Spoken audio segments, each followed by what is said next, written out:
everybody. This is Mxiety, the show where we have open discussions about mental health. And today we are talking to the lovely Zuki TV. She is on to share her story. And like many others, she's going to talk about her mental health concerns and what it's like being her and the lessons that she's learned over the years. And we're super duper excited to have her. Zuki, welcome. Heyo. She's also a fellow corgi lover, so we're gonna be talking about butts a lot. That's how I know, like, butts or boobs. I know you're a butt lover if you have a corgi. Like, there's no way around that. You know what I mean? Oh yeah. Yeah. Oh yeah. Oh yeah. That booty. You love that booty walking away. Seriously. When he goes down the stairs.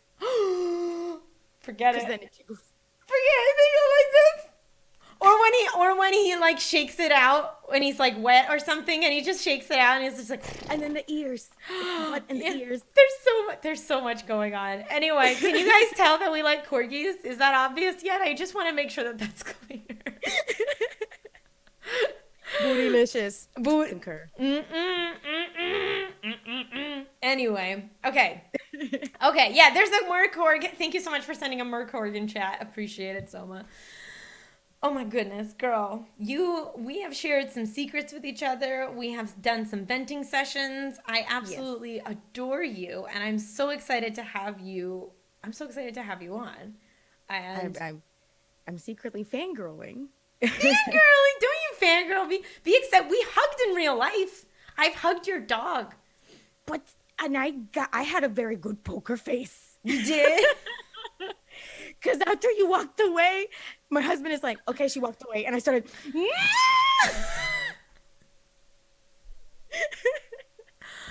just me. I'm sitting here being all like, it's so interesting. Our what we consider to be our successes and how we measure ourselves, what we measure ourselves against, right? Like, I don't consider myself successful, but then you tell me something like that and it warms my heart. It makes me feel like, oh my gosh, I matter to this person, and this person wouldn't know about me if I wasn't putting my work out there. And that's really, really cool. But then there were moments like today where I was sitting there and doing research, and stuff was coming up and being like, well, you don't have enough followers to write a memoir, and nobody's gonna publish it. And I was like, well, this sucks, because I don't care about this until it's brought to me like, well, it's not enough. Yeah. Do you know what I'm talking about? I totally feel it. Okay. Like, I think it was yesterday, there was a tweet that the Final Fantasy people were looking for content creators. Mm-hmm. And so I was stoked because my favorite Final Fantasy game is Final Fantasy 7. Mm-hmm. And now I relate to it on a more personal level, which is why I'm looking so forward to playing it now in the stage where I'm at, where I can relate on a deeper level with the main character. And I wanted to kind of use that game to bring awareness to PTSD and trauma and what happens when you don't take care of it and you don't process it. So I was all for it. I'm like, yes, this is the perfect opportunity. And somebody said, make sure to check the requirements before you apply. And then I checked the requirements and I was like, oh no, I'm a peasant. No, walk away. Same, because against those requirements, I'm also a peasant. But you're sitting there and telling me that I matter to you. Like, that's, those are two, that's a big cognitive dissonance to be like, you're not enough, but you're more than plenty for a lot of people. And that's, like, you have to focus on the you're more than plenty part, right? Over the you're not enough part. But it's hard. It's hard. Watching you in your process helps. Like that, ooh, girl, that video you posted of you opening the box, and I'm sorry if I already start crying, but the box of the books. Oh. Because you've at least the times that I've been around your stream, you've talked about and I know you're probably gonna smack me in the back of my head because you're gonna be like, "It's not about me." It's not about me. I don't know how this became the Mxiety show, but okay. But you've always spoken about your attempt, but you've never, at least the streams I've been around, you never given as much details, and you gave the year when you did it. And that was probably the worst year in my life as well. Wow. Even though at the same time it was the best. I got engaged that year, but I got engaged while my family was practically falling apart. And just nightmares were becoming a reality. And it got me that phrase that you said where it's like I almost died. Where you said I almost died and I didn't write this book. It probably to somebody else would have sounded like, okay, that's a little over dramatic, but it got to me. And it also got me thinking about my friends that I that were successful in their attempts. And it made me start going in that route and thinking, what if, Right. which is a very dangerous place to go to. Yeah. What if it's We all dangerous know no that. matter where and how? Yeah. I heard a corgi bark. It's a very, very distinct bark. I'm a big dog. I'm a big dog. Ghost hubby just got here, and he doesn't bark for anybody else other than when my husband comes in. Oh, that's really. It's like Daddy's home and runs down the stairs. Oh my god! And you just moved, right? Too. Yes. Yeah. Yes. Yeah. I'm about to move, and I'm going. If you need any help or recommendations, I'm here. Or if you need to scream and say how much it sucks, I'm here too. I just am gonna scream a lot and say how much it sucks a lot, like Yes. a lot. Yeah, it sucks. Why does it suck so hard? Because there's so many things you have to think about, and Right. then you don't realize how many things you have until you start packing. Right. You want to throw everything out. Then you're just like, this is all trash, but I also love it and it's important to me, but it's all trash. I don't want it. Yeah. Yeah. Do you want to say hello? Of course. Where's Monokums? I know he can't hear me. Dogs are crazy. People are Can crazy. you pick him up? Through walls across the street. Wookie, you're right. It had the same effect. You guys are so sweet talking about me. I'm going to cognitively dissociate from that. Oh, No. look, it's a Take the turkey. love. Dang it. It's a turkey. I see a turkey boy. So happy. He's like, Daddy just got home. Can I just give Daddy kisses? Oh, Good boy. oh, Good boy. oh. And Very this is the serious. guy that has helped a lot. Oh, he's such a good dog. Mama gets kisses too. Oh man, he's cleaning your face. Look at that. And the makeup is gone. And the makeup Who is needs gone. makeup remover? Can you close the door? Yeah. Bye.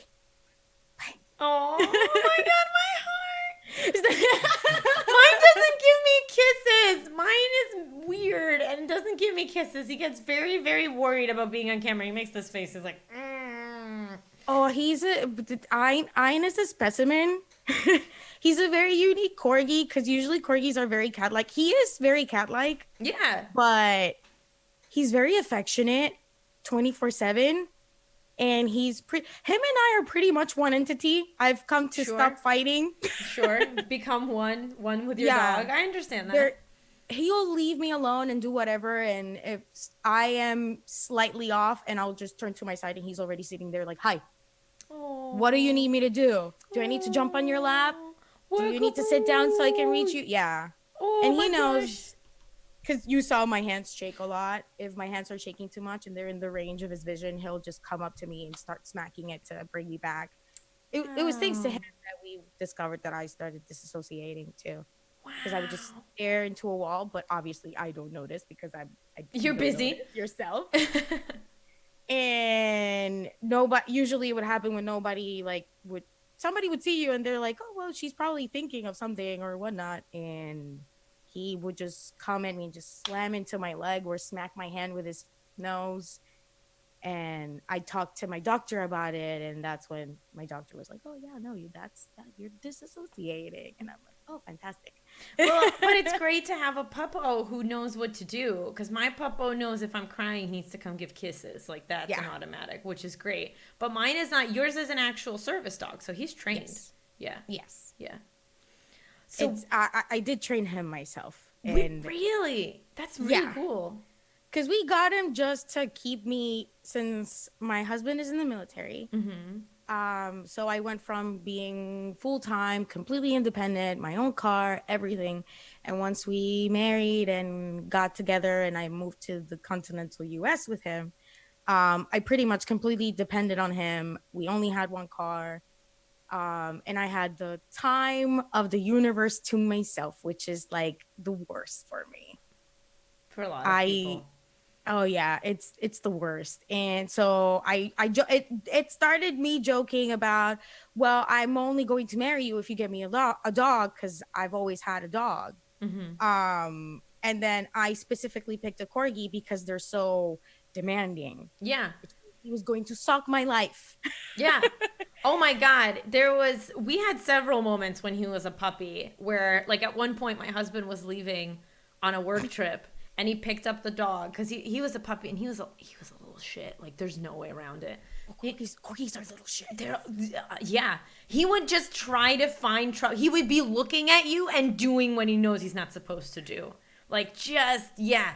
Yeah, it gets better as they age, but as puppies, they're a nightmare. And I remember my husband picked him up at one point. He had just done something, and he was like, I'm not going to miss you. And he puts him down, and Flynn's like, and just walks away. He's like, sounds like I'm still having a great time. I don't know what your problem is. While he was in training, we had multiple incidents in a 24-hour period. Oh, my God. And the last one, he made a hole in the kitchen floor. No, wait, mine did that. And they're very patient every night because I had him in a plate pan, but he was exposed to the vinyl floor. And every night, very patiently, he would just nip, scratch. Just like a little rat, and you hear the sound is like, it sounds like a little rat. But he would do it at night when we weren't there. Oh, he did it while we were both at work. It was literally in between. We had went to work in the morning and walked him, and the dog walker in that case was my mother-in-law. She came to walk him in the middle of the day, and just like an entire piece of floor was gone by the sink.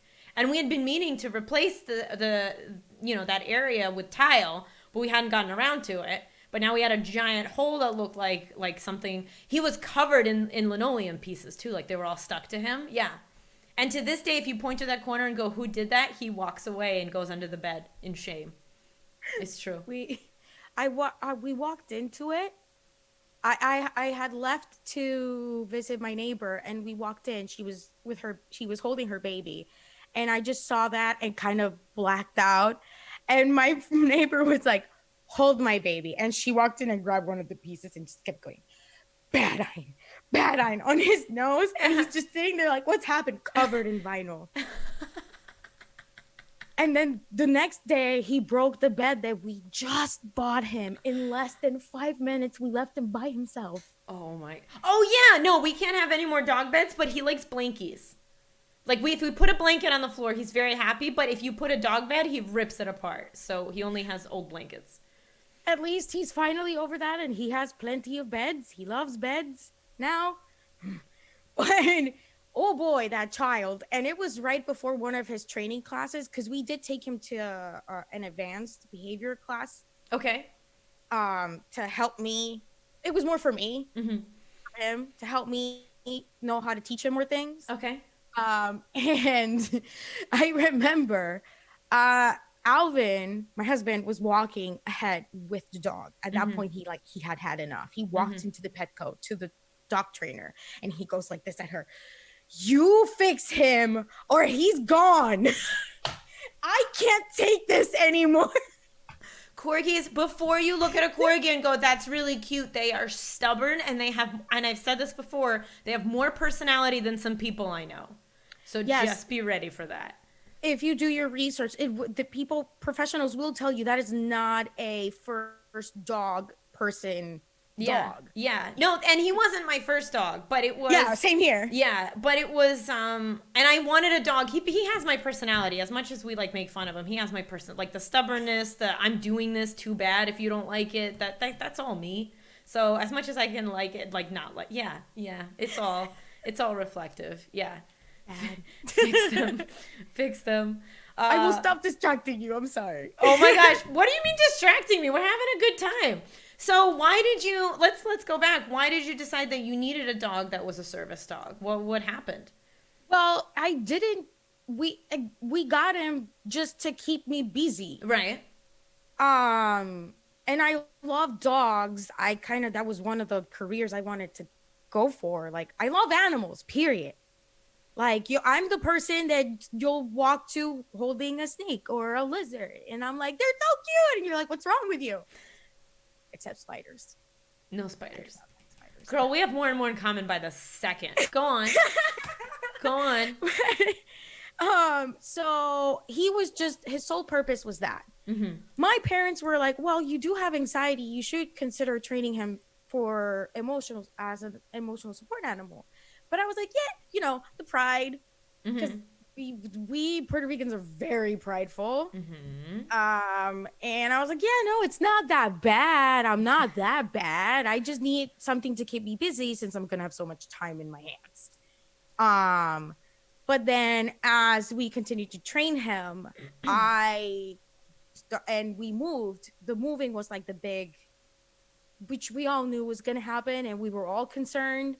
But I can't just live with my parents forever. I found out that they had a conversation with my husband when he has asked for my hand in marriage, where they were pretty much like, she's a lot, but it wasn't like, oh, she's a lot in the sense that like there's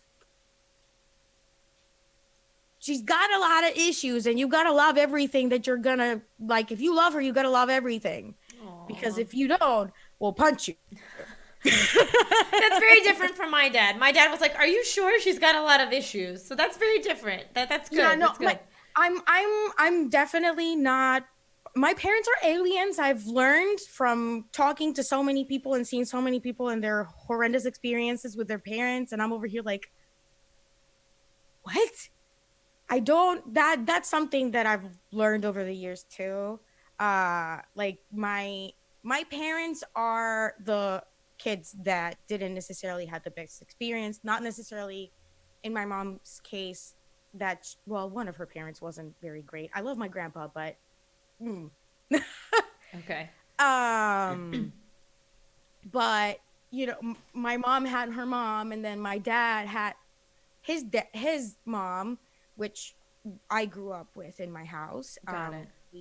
Yeah, but to me it's so foreign, that whole like, once you're 18 you get out of your house and then everybody deals with their own things, and that whole disconnect with the parents, that's so foreign to me. I'm used to like, once your parents reach a certain age, the roles change and you turn into the parent and they're your children. Oh, okay. All right. But you're saying that your parents didn't have a good. So how did they overcome that and like become good parents? And your grandparents still live with you? So that sounds really complicated. But yeah, Well, that just sounds really complicated. Oh. Oh boy, my family tree is huge and super complicated. I'm trying to find a way to shorten it. My dad's parents, they got divorced when my dad was a baby. He wasn't even a year old. Okay. And from that day on, it was my grandma and my dad. But my grandma developed Parkinson's disease. Okay. I think that's how you call it in English. That's right. I think that's right. If that's wrong, then yeah. And she developed it very young. So my parents got married very young, and reasons. So from the second that they got married, they lived with her. My dad got into the military as they were in the process of leaving.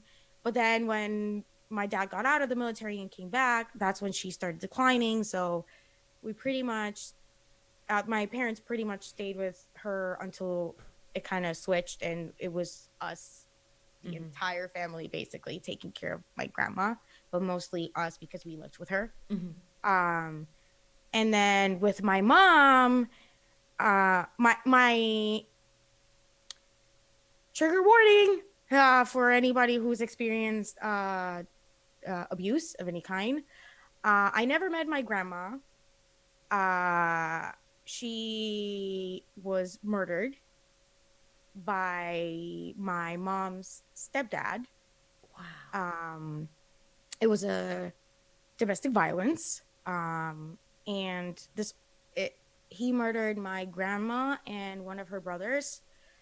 My mom should have been in that list because he shot at her too, but the bullet just missed her by that much. She Wow. was just deaf for that in that ear for like 2 weeks, I think. That's what she told me. Wow. So this was all in front of her and her sister and her brother, who her sister was, I think she was 7 at the time. My mom was like 15. And my mom and my dad had been friends forever. So I think he was present or nearby when it happened. They were best friends before they got romantic. This kind of helped them realize, I got the hots for you. Me too. Okay. Aw. My mom was with someone at the time, and when that happened, he ran for his life. He literally changed schools and didn't even have the decency to dump my mom. He just ghosted her. That was ghosting back in the days, kids. Also, for a slightly, I'm not saying ghosting is ever okay, but for a slightly better reason than I've been ghosted like recently. Fair. Yeah. Absolutely. My mom jokes about it too. It's like, I would have appreciated a word, but I mean, I don't blame the guy. I would have run for my life too. Yeah, my mom, she's an alien, I swear. My mom and my dad have gone through a lot of things, that being like one of the biggest ones. And growing up, I constantly fought them because I knew all of this. They weren't there. They never were parents to shelter their kids. They were always very open. They were always, and so I knew this from as long as I can remember, which that kind of does a number on you as a grandkid. That concept of, and I understand this now after going through therapy, but that concept of my parents are going to live forever, I never had that. I don't know that feeling because from day one, security. Yeah. From day one, I know that somebody can come up and take them away from me. Which is a very different, it's a very different feeling of security for a kid to not have. Yeah. Which I through therapy, I found out about generational trauma, which is kind of what happened with me. Where, I wasn't even close to being born when that happened, but somehow I inherited it, basically. All right. Well, elaborate on that. Because, I mean, again, it didn't happen to you. So how does that work?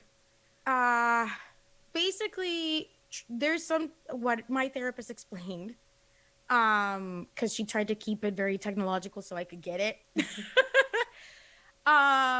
But you know how cells or DNA gets mutated? The same can happen to your nervous system through trauma. Sure.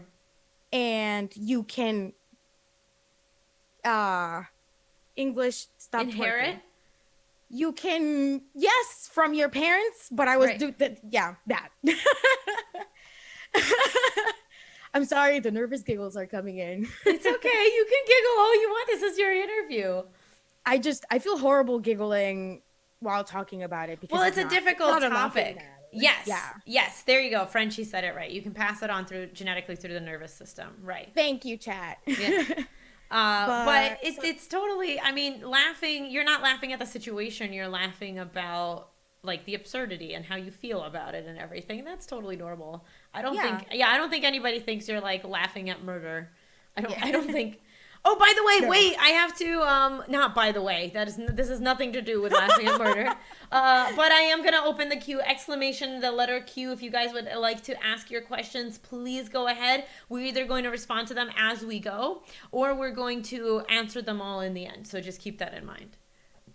Yes, don't be shy. Don't feel like you have to tiptoe. I'm an open book, and I will try to answer the questions as best as I can. Wookie makes a really good point that intergenerational trauma passes on through learned behaviors as well. So that's when, your mom was traumatized. So maybe she acted in a way that passed along her, like, maybe neuroticism that she developed because of that trauma. Right. That's the funny thing, where I grew up trying to figure out how my mom specifically was so normal. She wasn't overprotective. She wasn't neurotic. She always was actually the parent where it's like, I didn't get to do these things because of these things. I don't want you. Both of them were the type of parents where it's like Aw. they took it upon themselves to make sure that their kids got to be kids. And I'm gonna start crying. Aw. I adore them. I adore them. And I But miss that's them every day. amazing that like one, you recognize that you were lucky enough to have those parents, Oh and yes. and B, like that you get to say that. Like that's amazing. It's a recognition, and it's an honor to be able to be like, I was one of the lucky ones. That's amazing. Yeah. Yeah. So I just my personality, I'm very nurturing. I'm always I'm always the mom friend, even though I don't have any kids. Well, technically now I kind of do. Um I was always the one where it was always very responsible and watching out for everybody and make sure you're okay. Because but I guess it's my personality was already like that, and knowing all these things that happened to my parents made me for some reason take it upon myself, where I would see how my parents for different reasons were mistreated or made feel like they weren't important. So I would see that and I was like, well, I'm going to love them and make them feel better. And I'm going to get amazing grades, and that's going to make them happier and make whatever hurt they're going through go away. I don't know how that got translated because my parents were always very clear. They were constantly, every time when I was little, oh, God forbid I gotta be. I was that kid. Aw. God forbid I gotta be. It was like somebody killed me. And then they would have to sit down with me and have these talks about how that wasn't gonna change how they saw me, how they loved me. And the important thing is that I always gave my 100%. So it was, they never put any kind of pressure. I guess I made it so well so far in my life versus just kind of crashing way before or when I was younger because they were that way. They were they kept me balanced. They would check me whenever I started getting a little all over the place. So it sounds like, I mean, and you talked about this. This is not me diagnosing you. You talked about the Mm. fact that you have anxiety, and it sounds like it appeared at a very young age. So can you tell us a little bit more about that? I was officially diagnosed in 2010 Mm-hmm. with generalized anxiety disorder, although now I think back, I after going to therapy, I feel like it should have been a panic disorder. Okay. Because I was literally having panic attacks for no reason. Mm-hmm. And then Aw. and they would usually happen when I was sleeping, when I was the most relaxed. And I was like, oh yeah, tonight it's our night bed. And I would have, and it was always at 3 o'clock. 3 o'clock, I would wake up drenched in sweat, like somebody threw a bucket of water on me and just shaking, shaking. And so then I developed getting like this weird fear with going to sleep. But that, well, that already was a thing because when I was starting junior high was when things started to go bad again in my family, Mm-hmm. where my family can be described as a series of unfortunate events. Where it's not necessarily that, oh well, I had a toxic parent or a toxic family member. It's more of a like the most the worst thing that could happen to somebody just because. And I had a great system supporting me, but it still didn't stop me from developing the illnesses that I developed. Where a lot of people, and that's mainly what I try to do in my channel, to bring awareness, where a lot of people think that you have to be in a certain situation Right. or Like you have to be just, super traumatized. yeah. And it's like, no, I pretty much was by the book. I should be an okay kid, and I still develop my things. So it's mental illness doesn't have a target. Right. We can do, and that's why mental health is so important, because there's a lot of things that we can do and we do have control of that can lessen the punch.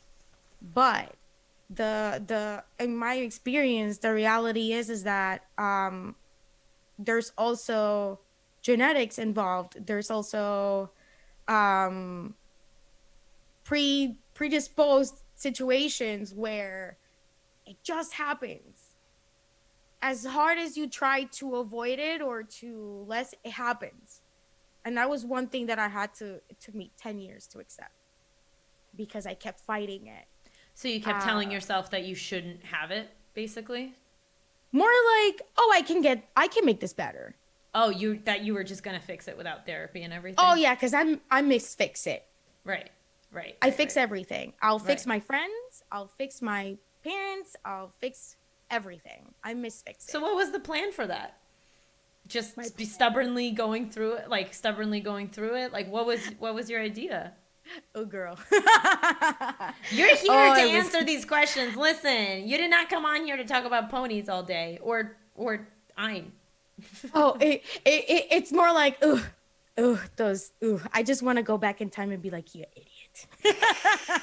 What were you thinking? But you gave it a good try.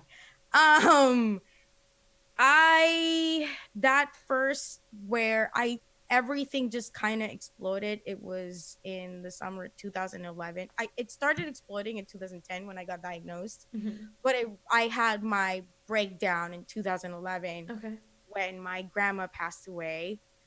I was in college. Grandma passed away. I was in the university that I was because of my grades, not because I could afford it. So if I got any bad grades, I was going to lose my scholarship. So I had that on my shoulders. My relationship at the time, we were almost 2 years together. We were planning to move to the US together. Ended 2 weeks before my grandma passed away. Oh boy. Yeah. And in the middle of all of that, my friends pretty much abandoned me because bullying doesn't happen just in high school, kids. It also happens in college, especially now with technology, because cancel culture is just cyberbullying. I have news for you. Cancel culture is just another fancy name for cyberbullying, and it is the worst. And I went through that in college for 2 years before that whole thing happened. And so I became a very anxious, angry, just, I'm going to do me and fuck you. So I have a funny relationship with anger because anger kept me alive. Right. I don't, a lot of people look at anger negatively, and I'm kind of friends with anger because anger made me stubborn and stubborn kept me around. Understood. Wait, what do you mean by that? Like, it was a survival skill that you learned, or like against? Pretty much. Okay. I'm definitely a stubborn person where if you tell me that I can't do something, now I'm going to do it just to prove you wrong. Right. So I'm in IT. Do you find that like all of this is kind of tied to the generational trauma, or do you find that like it was just your own brand of something? I think both. Yeah. I think both. Because it's like somehow I got in the back of my head that I had a chip on my shoulder and I had to like prove something. I don't know why and I don't know to who, but I had to prove something and stand for something. So I wouldn't stand up for myself, but I was the person that got in a fight because one of my friends was getting bullied. But I would never get in a fight because I was getting bullied. Right. I used to do that too. I used to do that hardcore all throughout, like since middle school, all throughout to college. Yep. So my question to you is, so you decided to go to therapy, right? About this. So what ended up bringing you to therapy? You. No. What the hell are you talking about? I'm gonna start crying. No, that's not how this episode is supposed to go at all. I demand a refund. What are you talking about? I'm not kidding. because one of the friends that was horrendous to me, um, she was studying to be a psychologist, Oh. and um, she would say things to me and then go behind my back and tell my mom that I was just doing everything for attention. She was a psychologist? She was studying to be a psychologist. I don't know if, well, she graduated, so I'm assumed. But I don't know. I don't what know. psychologist thinks anybody does anything for attention? The wrong kind of right. Yeah. So that made me like scared. Apprehensive, I would hope. Yeah. Yeah, that made me scared. So, um, also, Puerto Rico has a very funky health system. Right. That's what I'm assuming. Like, not everything is not in your favor exactly here to start and go into therapy. Yeah, I'm surprised that I'm so willing to get medical things done because I have a plethora of bad experiences with doctors and whatnot. Mm-hmm. I've basically, once I moved into the US, I've been on the re-diagnosis of everything Mm-hmm. spree. Mm-hmm. But that was the one thing I couldn't press the button on. Hmm. I was more comfortable in drinking a pill than talking about it. Okay. That's hard, though. I mean, that's hard. Both are hard because there's stigma behind medication, but there's also stigma behind talking to somebody, and one seems easier than the other. It's not, Yeah, it no, always yeah, yeah. one always seems easier than the other. I just don't know why. I try to find a logical thing. I always try to find a logical thing to everything. I'm too practical for my own good. If something doesn't make sense to me, I'm like very dismissive, which gets me in trouble all the time. So you decided to see a therapist when you came here, but you were diagnosed there by a medical Yes. professional. Okay. Mm-hmm. All right. And what, okay, so somebody diagnosed you. That was before you met me. Way, but yes. Okay, But so okay, so what brought you there? the panic attacks. The panic attacks. Okay. Yeah. So it was treated more like a medical thing Mhm. than anything. Mhm. It's not until I move here and a year into it, into being over here, um, I just watch how I'm just slowly going back into the having a second breakdown. Mhm. Because that's the most heartbreaking part. The first time you don't see it coming, it just Right. happens. But Right. once you're getting close to a second one, you start seeing it, but you just don't know how to stop it. Yeah, I know that. Mhm. Yeah. And I went to I'm very much of my approach to my mental health is, well, this scares me. Okay. Then if I get exposed to it a lot, I will eventually at some point not be scared of it anymore. Well, that is not how anxiety. I mean, that's how some anxiety works, but it's not how all anxiety works. Right. But practical brain me was like, oh no, we'll fix it this way. Got it. And that was how I mainly dealt with it, which is why people struggle understanding that, oh no, I do have these issues, because they'll see me Right. going full force into something that they know that it's supposed to like send me into a spin. I don't want to sound like Shane Dawson. Send her into a spiral. But yeah, and so I started Twitch and I heard about TwitchCon and I wanted to go, Sure. but I was mortified of going. That at that point, the whole social and agoraphobia started. It was a project to get me out the door. Sometimes I couldn't even go out the door to take Ein out. Oh. Mhm. And a big trigger on that was, I don't want to get political, but the elections and how everything just that happened 6 months after I moved. Yeah, that must have been really stressful. I mean, it was stressful to me. I remember, so true story, at one point, husband turned over to me and was like, "You can't get deported because you're an American citizen, right?" Like there was a genuine fear that came with that election. So, I mean, without going too deep into the politics of it, we could definitely talk about how it made us feel. And I was definitely one of those people that was very scared.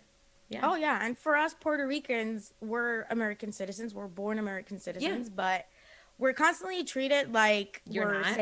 Right. second hand citizens. And so my fear was like, well, are they just gonna be like, well, we finally can get rid of these guys now and just take it from us, and suddenly we're illegal, and but I'm over here already. um and so that kind of started spiraling everything. But TwitchCon was like my goal. I was mortified with TwitchCon because my fear was that I would go into a convention, and I hate saying it out loud because that I would go into a convention and someone would come in and just open fire. Oh, Jesus. That is, but Um, that's a real fear that's been created by our current environment. and not only that, I have family history Right.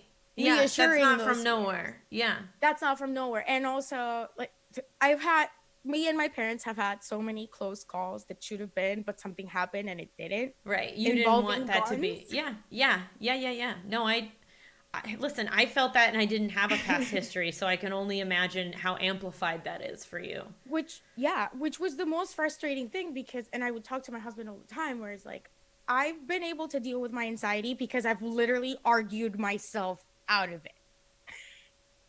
Where every time I'd be like, oh, you want to dance, anxiety? Let's dance. Bring Yeah. it. What are you worried about? You're an idiot because this. That was one of the tips I discovered that temporarily took care of it. Sure. Emphasis on the temporary part. Right. But how do you argue yourself from those fears when you turn on the TV and that's all you see? I still can't step. I am a person of faith, which the church that I grew up in is another alien. Because I grew the priest that is right now over there, he's actually he was at the time doing his master's in psychology, because his goal was to set up a clinic at the church to handle mental illnesses and mental issues correctly, because Wow. quote unquote, you don't just pray these issues away. Oh, that's really So great. That's really, really, really great. I talk about him and people don't believe me. And now I get it. I get it. But I grew up with that, and then I turned around and see all these people that were so defensive and would call me stupid for having a belief, and I was like, what did I do to you? But then I hear the stories and I'm so again, I got lucky. But which he also helped a lot while I was back home with my illnesses. But So he it was sounds another like, person. yeah, you were surrounded. It sounds like you were surrounded by people who never put down your illness, Yeah. and that makes a huge difference in being able to accept. I mean, it's still very difficult. I'm not Oh, gonna it be like, is. oh, that solved the problem, but it helps. It definitely Yeah. helps. Yeah. Yeah. But once I moved over here and I realized that the only person I had was my husband, was a very terrifying moment that triggered a lot of things for me. And then turning on the TV, and there was one moment where this lady got attacked and insulted, and the police wouldn't do anything because she was wearing a shirt that had the Puerto Rican flag on it. My sister has that same shirt. I called her freaking out in a panic attack, yelling at her, crying, saying, "Don't ever wear that shirt, burn that shirt." Um, I've always been very proud of the person that I am. It's kind of like a thing for me. I'm different and I'm okay with that. And ever Badass. since it was like my flag. I'm a weirdo and I don't No, care. I love it. I love it. That's why I love you. Go But ahead. then I moved here and that all changed. It changed so quickly because suddenly I found myself scared of talking in Spanish with my husband outside of my house, being terrified if someone was very white and older and Yeah. had a southern accent, my heart would start beating, thinking, well, are they gonna hate me? Are they gonna Right. like are they gonna do something to me? And then I'm like, well, you're acting exactly like they are acting towards you. Right. What makes you better? And it's just this, it's crowded in my head. Sometimes I turn to my husband and I go, "It must be really difficult up in there," and he's like, "Yeah, yeah, That's what my husband does that all the time yeah, with yeah, me. yeah." So, but then, so you decided you wanted to go to TwitchCon, so you saw a therapist? I no. No. Okay. I was Miss Fix It, and I said, you know what? I have my dog, Right. I have my husband, and a friend of mine that convinced me to do it for just one day. Mm-hmm. So we said, screw it. We're driving down, and I don't care how many times I have to do the line. I won't stop doing the line until I get there. It took me 3 panic attacks because as soon as I would walk up to the line, I would just tunnel vision and my hands would start feeling numb. And I would Oh. just, when I get my panic attacks, I call it like I'm shutting off because it Mm-hmm. feels like literally Everything's I'm shutting off. Mm-hmm. I'm a computer and somebody told me to shut down. Right. Right. Right. Right. Right. Right. Right. I've never gotten to the point where I remember Tiger Spawn describing it where she faints. I've never reached that point, but I feel like because I always attack it very quickly, but if I didn't, I think that would probably be my case too. But you freaking Um, did it. I mean, I saw you at TwitchCon. It's kind of nuts, but you did it. as soon as I walked in through the doors, the first person to welcome me was Vampire Kitten. And Oh. she pretty much set the tone for my experience there. And one of the first things she told me was to check you out because you had a corgi.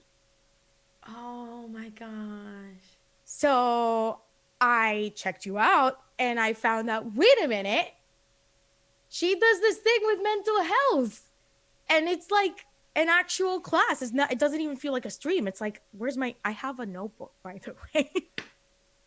You have a notebook? I have a notebook where I take notes whenever I watch your stream. What kind of notes? Well, just like either things that you say that are helpful or references, like the link for, because I will, damn it, get the certification for first response, mental health first response. Mm-hmm. I will get it. I'm determined to get it. But that's my husband. Dot hack Kyrios. He's like, can confirm. Aww. Hi.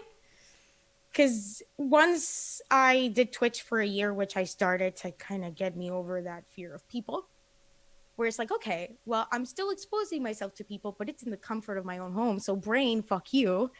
Sorry. Oh, you're fine. No, you're fine. You're fine. You could say, as long as it's not every other word out of your mouth, you're fine. Okay. Because I curse like a sailor. It's fine. So I when I went to TwitchCon, I had already done that for a year, but I kept talking to my husband like I feel I want to do something with my channel than just, oh look, I'm good at makeup and games. And that's when I went to TwitchCon. That's when I met Vampire Kitten, and she threw me to you. And accidentally, through your streams and how much you talked, and everybody in chat as well, talked about their experiences with therapy, and then you interviewed Dr. Mick, Mm-hmm. who's an actual therapist, and he streams. So I went to watch his streams, and he's so fluffy and like so cool and down to earth. And I'm like, okay, maybe they're not so scary after all. Maybe I'll give it a try.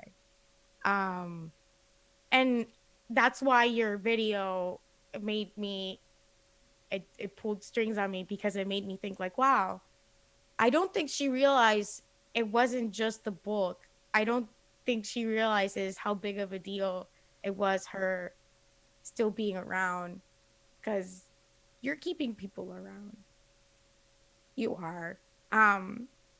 And I didn't want it to do to you this at TwitchCon, so I'm doing it here. Yeah, this is worse. I would have rather done a TwitchCon in the privacy of about 10,000 people only.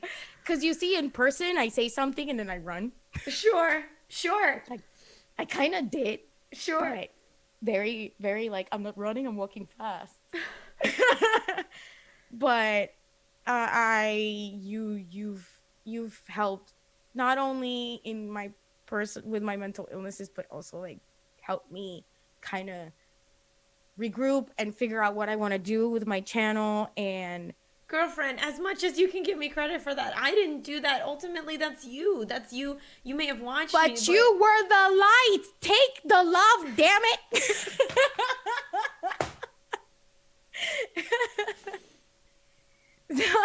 Chat spammer with love. I don't know what to say. I don't know what to say. You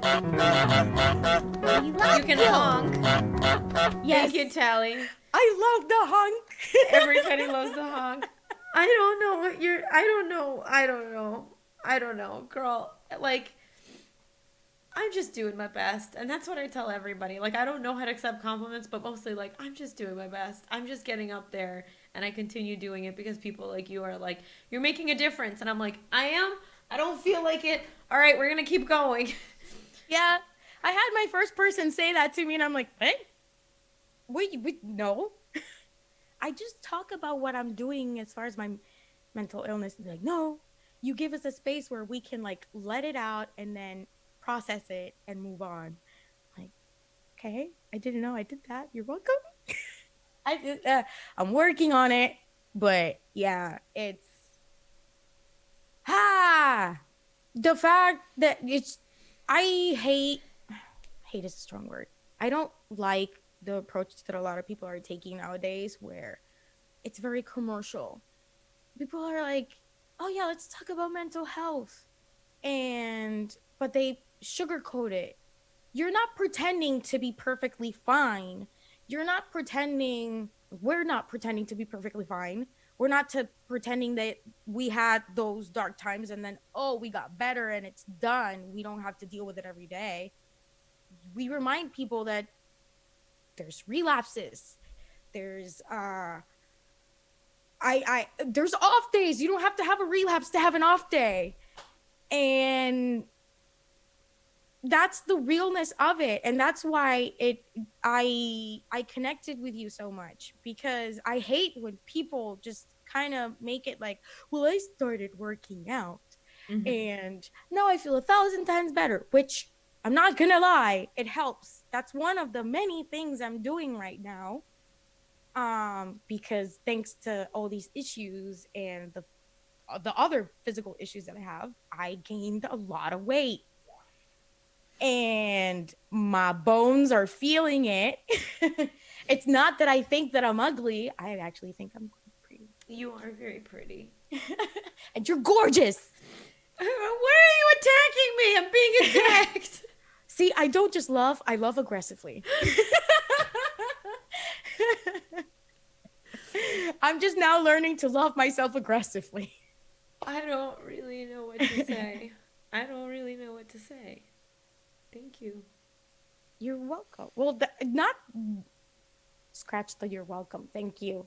I think on behalf of chat, thank you. Because that whole be the light, it's cute and it's like, oh, I get it. But you live it.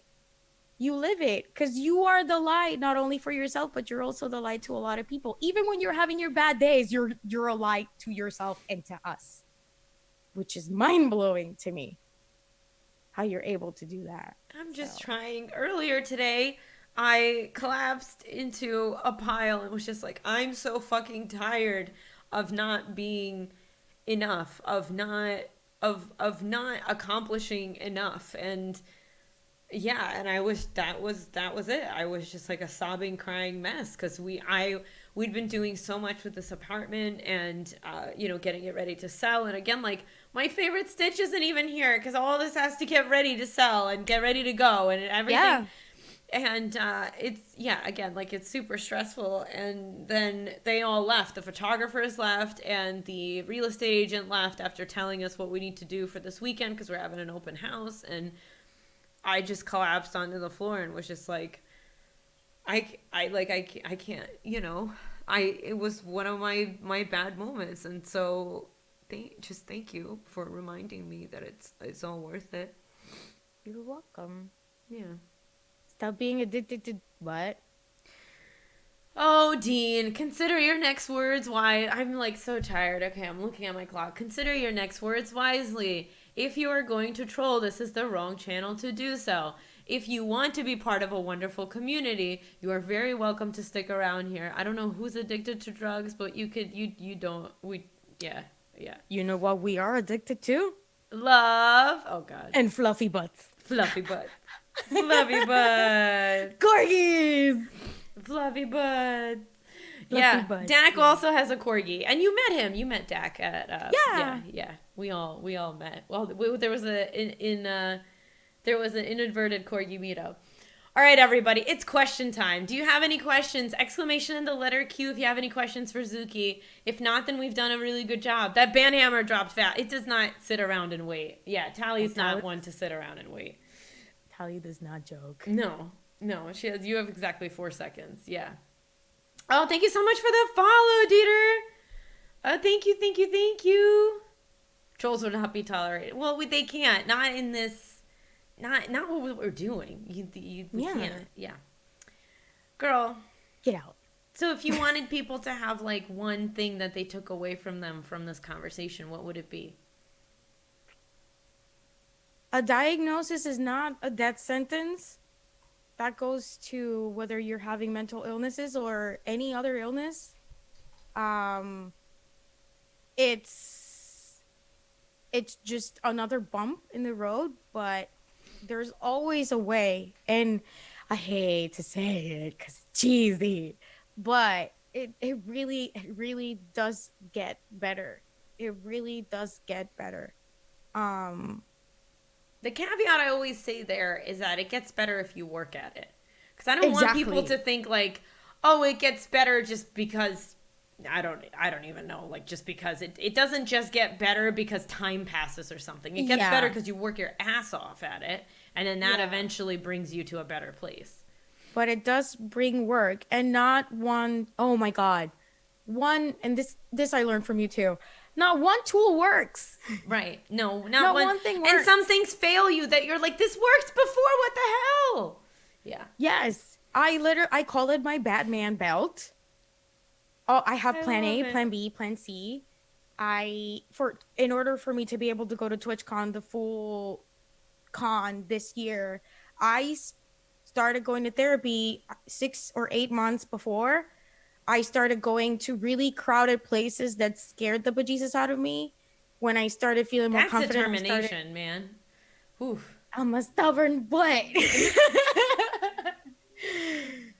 And it's just that whole, I just reminded myself a panic attack can't last more than 15 minutes. 15 minutes, yep. I think I learned that here too. I'm not trying to make you cry, I promise. Well, it's too late. You're doing a bad job. You're doing a bad job not making me cry because I'd be crying. Anyway, thank you very much. I don't know how I don't know that I can put up this episode because it's not how Zuki. It's how did Zuki like Marie? I don't know if I can. I don't know. I don't know anything anymore.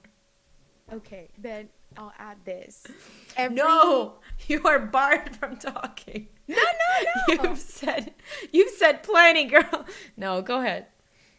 I just wanted to say that remember also that every action you take has consequences. We live in a world, especially in the internet, people act like there's no consequence to anything. Every single breath we take. That was pretty much my point with all my rambling, but I get easily distracted. Every action you take, every word you take, every breath you take has a consequence. Whether it is a good consequence or a bad consequence, but it has a consequence. When you're responsible and you are self-aware of that, you can do many, many powerful things but also you can do many, many not so good things without knowing. So just be more self-aware in what you're doing and think before you speak. I'm gonna stop. That's really good. No, think before you speak is like 10 out of 10 best advice, period. Yeah. Oh my gosh. Thank you. Thank you so much for being on. I appreciate you endlessly. And I appreciate you willing to be on and be vulnerable and talk about your experience and talk about the fact that, like, hey, I get the whole being stubborn and I get the whole nothing has to necessarily happen to be traumatized. So I appreciate you very much. And I, oh, Dak, I'm happy you think we're wholesome to watch. I appreciate you very much. And I'm happy to get to call you a friend. And I'm happy that thank you. Just thank you for letting me know. When we let our creators know that they mean a lot to us, they can continue doing what they do, right? If you don't let somebody know you care, how are they supposed to know? Yeah. Aw. So thank you. Thank you so. Oh my god. Oh my god. I love you, Zuki. I love you too.